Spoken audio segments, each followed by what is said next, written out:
Hello everyone, welcome back to my mini blog. দেখতে পাচ্ছি সবাই কাজে খুব ব্যস্ত স্টুডেন্টরা। হ্যাঁ, এদের চলছে আজ প্র্যাকটিস ক্লাস, এক্সামের আগেটা হয়।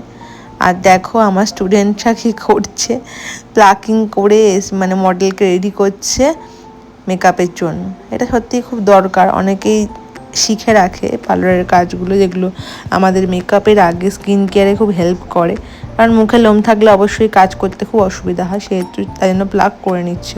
এগুলো সব মেকআপ আর্টিস্টের টুকটাক শিখে রাখা উচিত, আমার যা মনে হয়। তো দেখো এখানে সবাই খুব সুন্দর করে কাজ শুরু করে দিয়েছে, শাড়ি ড্র্যাপিং ক্রিম্পিং করে। আমি যেরকমটা ওদেরকে বলেছি সেরকমটা করেই ওরা করছে। এই প্র্যাকটিস ক্লাসটা আমার মনে হয় খুব ইম্পর্টেন্ট এক্সামের আগে।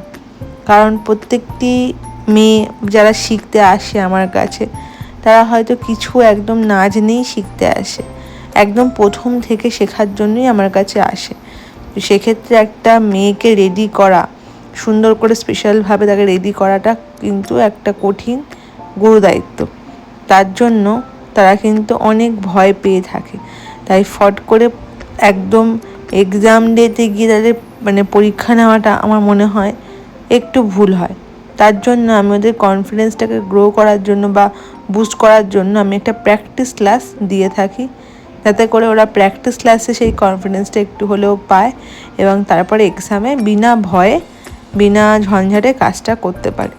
কারণ ভয় মানুষকে কিন্তু অনেকটা ভুলভাল কাজ করতে বাধ্য করে, কারণ ভয় নার্ভাসনেস থেকে অনেক ভুলভাল কাজ হয়। তো সেক্ষেত্রে